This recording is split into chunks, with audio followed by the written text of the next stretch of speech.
NewsNation Now will be Trump trial day 2, right? So the jury selection, which is so important, that a hush money case, that's still underway here in New York today. And we've been learning more about the potential jurors who have been dismissed, saying many of them that they could not be fair, could not be impartial. In fact, NewsNation caught up with one man who was excused today. This is what he said walking out of the courthouse.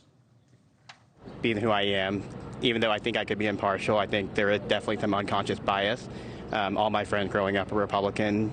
I went to a Republican university that slants Republican, so it just didn't feel fair to be in a jury like this. Now, on top of all this, we have this motion from the DA to hold the former president in contempt and much more. So let's bring in NewsNation's Ingle, who's reporting live once again from Lower Manhattan for us and joins us now. Where do things stand, Laura?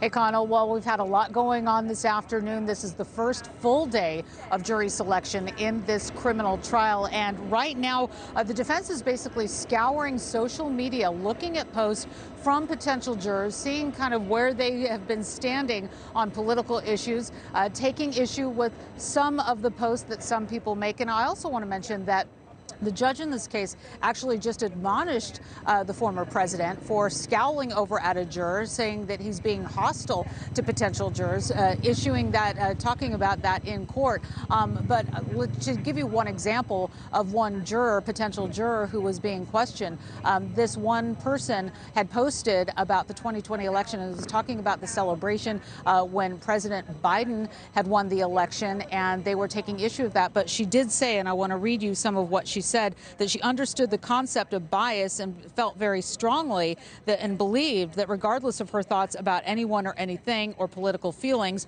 or conviction, that the job of a juror is to understand the facts of a trial and to be the judge of those facts. Our producers in the courtroom say that other potential jurors are also being asked about social media posts, and that really does seem to be the theme of the day, what these everyday New Yorkers think about the political system, have their beliefs, what they read. I did catch up with one woman who was excused earlier today and asked her about her experience inside. Take a listen. I did a lot of thinking about it, last night after I had learned that this was the case I was on, and I decided, as hard as it would be for anyone, yes, I would be able to keep the importance of a fair trial foremost in my mind, and consider just the facts of this case, and not judgment on who he is as a person.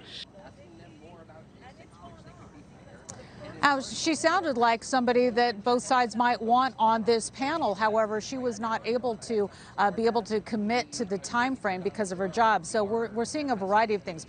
A lot of people who say that they can't remain impartial. Other people that say that they've got commitments that they just simply can't get out of. We also saw a New York City Mayor Eric Adams show up here. He was seen walking in front of the courthouse, surveilling the security. We asked, many reporters ran up to him and asked him what he felt about this.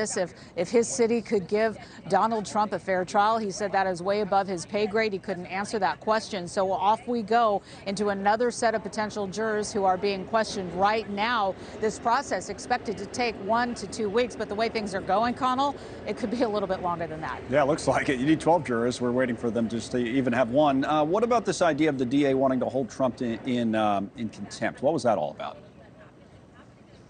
Yeah, that's about there's a limited gag order in this case where he is not allowed to talk about potential witnesses, about the court, about this case on his social media, and he has. And they've been looking at these posts that he has made on social media, on Truth Social, and for every one that he does, the prosecution has said, we want to fine him $1,000. So now he wants to, and they also say now we want to hold him in contempt because it just keeps going on and on. So the judge has set a date for next Tuesday, in addition to what's going on here, and they're going to discuss that as well.